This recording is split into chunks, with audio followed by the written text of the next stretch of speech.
pode assim, falar que o compliance cooperativo é esse movimento em que o fisco se aproxima mais como um parceiro do contribuinte do que como uma autoridade fiscalizadora que vai aplicar penalidades pelo não cumprimento. E, por outro lado, também o contribuinte se aproxima do fisco com a característica de não ter medo, né? Não vou abrir os dados, não vou. Não, eu vou realmente sentar na mesa com o fisco para discutir questões que são realmente relevantes e que levam a uma discussão tributária, muitas vezes jurídica, né? Então, são as entidade fisco e contribuinte sentando na mesa e discutindo o relacionamento e as questões que originam dali. Então, assim, eu acho que é importante essa mudança. O fisco foi uma iniciativa do fisco, pelo que o senhor colocou, né? Quer dizer, o fisco procurou as empresas, isso eu acho que é algo muito interessante. Porém, também das empresas não terem mais receio de simplesmente não abrir dados ou não sentar na mesa para discutir. Acho que agora realmente é uma oportunidade dos dois lados, né, para que haja esse ambiente mais amigável entre os dois, entre fisco e contribuinte, né? Esse ponto é muito interessante, né? Porque na OCDE, nessa iniciativa das autoridades tributárias de se aproximarem dos Aham. contribuintes, ela tem um princípio de transparência e segurança, né? São dois princípios que se articulam, né? Uhum. As autoridades tributárias, elas trazem mais segurança para os contribuintes e os contribuintes trazem mais transparência para as autoridades tributárias, né? Uhum. Então, essa sua fala é muito interessante porque realmente essa relação, né, entre segurança e transparência é um binômio importante dentro do compliance cooperativo, né? Uhum. Porque esse tipo de paradigma, né, de se evitar um conflito, de se buscar o melhor entendimento, de se buscar a segurança jurídica, de Uhum. se buscar a segurança na interpretação e aplicação dos tributos, também tem por esse, né, como a outra face da moeda, esse maior nível de transparência também do contribuinte frente às administrações tributárias, né? Uhum. Uhum. Nós somos referência no mundo em termos de transparência de informações, né? A gente tem o SPED, Uhum. a escrituração contábil digital, que já traz muita informação, né? Tá tudo ali, né? A empresa ela apresenta muita informação espontaneamente para as autoridades tributárias. Então, esse é um outro ponto também interessante, né? De como também lidar com essa transparência. O que é essa transparência, então, para um programa de conformidade cooperativa, né? Uhum. Na experiência internacional, os países da OCDE e os países que são referência nesse assunto, eles não têm o mesmo nível de informação como nós temos no SPED, Uhum. né, aqui no Brasil. A nota fiscal eletrônica está começando a ser implementada em alguns países, então a gente já tem aqui, né, a nota fiscal eletrônica com dados, além da nota fiscal eletrônica, outros dados também que são apresentados pelos contribuintes. Então, essa sua fala é interessante porque realmente há uma relação muito próxima entre a transparência e a segurança entre o fisco e o contribuinte. Ótimo. Essa questão de ser repressivo, do fisco ser repressivo, né, a gente vivenciou isso e vivencia de certa forma ainda, eu acho que em menor escala, mas como que o Brasil pode mudar como você mesmo colocou, esse paradigma repressivo que é muitas vezes levado aí por todas as autoridades, né. Então como é que vai migrar, como que a gente migra? Porque mudança cultural ela leva muito tempo, e o que a gente está vendo é que a gente realmente precisa mudar isso para que tenha realmente mais segurança, para que tenha aí uma legislação não tem uma carga tributária tão alta, né, então e tudo isso faz parte de um contexto geral. Então, como é que o fisco ou até os contribuintes, como que o todo vai mudar esse paradigma repressivo de autuação e como é que já está sendo implantado isso aos poucos, né, pelo fisco? Tá? É uma pergunta difícil, né? Esse é um grande desafio. Como você disse, a mudança cultural, ela acontece gradualmente, ela Uhum, acontece com a evolução do relacionamento, né?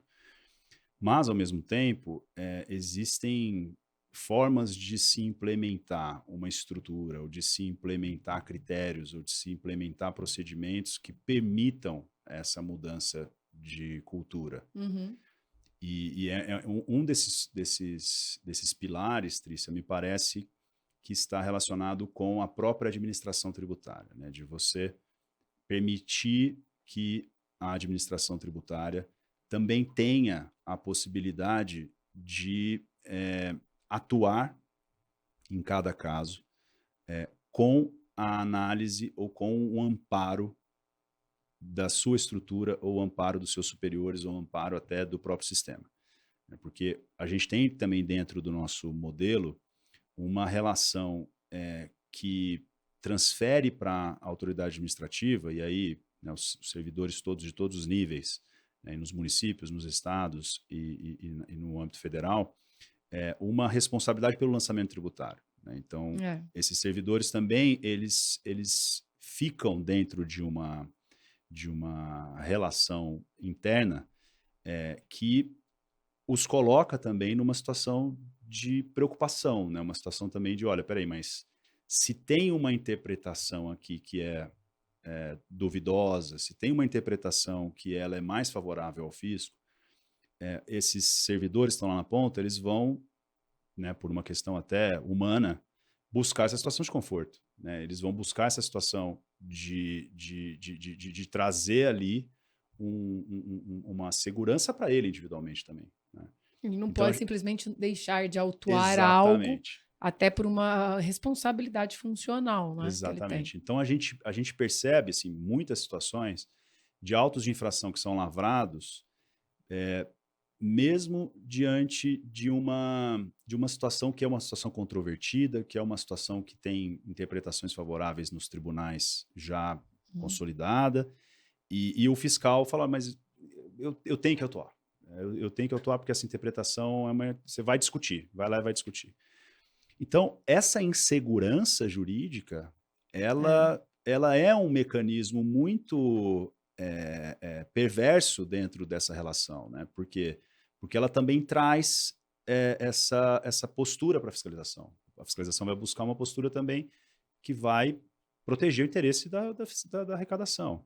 E o contribuinte, por outro lado, vai buscar o interesse, né, de proteger o seu resultado, de proteger seus acionistas. Então, uma possibilidade ou um caminho, Trícia, né? E isso, assim, existem várias possibilidades, vários caminhos, mas um caminho para se trazer uma melhoria nesse relacionamento é se buscar estabelecer essa clareza, essa segurança, e isso trazer conforto para a própria autoridade tributária. uhum. Então, se perceber ou se criar mecanismos institucionais para buscar a discussão e o esclarecimento e a solução dessas controvérsias, de uma forma a se evitar um contencioso, né? De uma forma a se evitar o lançamento tributário, de uma forma a se evitar o judiciário. E aqui a gente tem uma questão também muito peculiar, né? Que no Brasil, o nosso contencioso tributário, tem um estudo do INSPER muito bem feito sobre esse assunto, ele tem uma dimensão em relação ao PIB que não encontra paralelo no mundo, né? Acho que a gente tem um contencioso É, tributário muito alto. Então, veja que, olha como as coisas se é. conectam, né? Quer dizer, a gente está falando aqui de compliance cooperativo e aí a gente tem essa conexão com o contencioso tributário.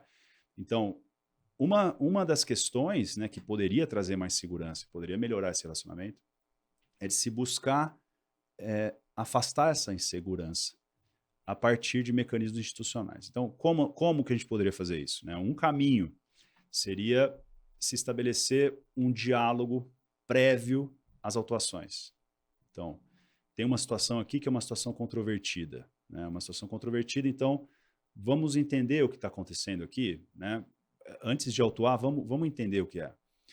Aldo, mas isso já tem, a própria fiscalização ela já, né, permite, tem um levantamento de documento, você apresenta o documento. Sim, mas o que a gente está discutindo aqui não é uma questão de diálogo na fiscalização para se identificar e autuar, mas é um diálogo com essa abertura de se identificar onde está a controvérsia e se buscar resolver essa controvérsia dentro dos mecanismos institucionais. Então, por exemplo, uma fiscalização que identifica um ponto que tem um ponto de interpretação jurídica.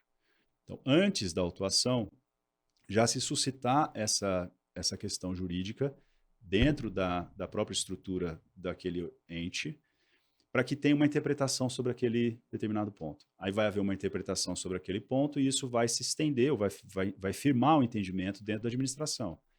Isso traz uma segurança, tanto para o contribuinte, que ele vai saber qual que é o entendimento, quanto para o fiscal também. Né? Ele já vai ter uma segurança, não, olha, já está resolvido, essa interpretação do direito é essa. Né? Esse é um mecanismo. Um outro mecanismo também que pode melhorar esse relacionamento é de se viabilizar a possibilidade de autorregularização.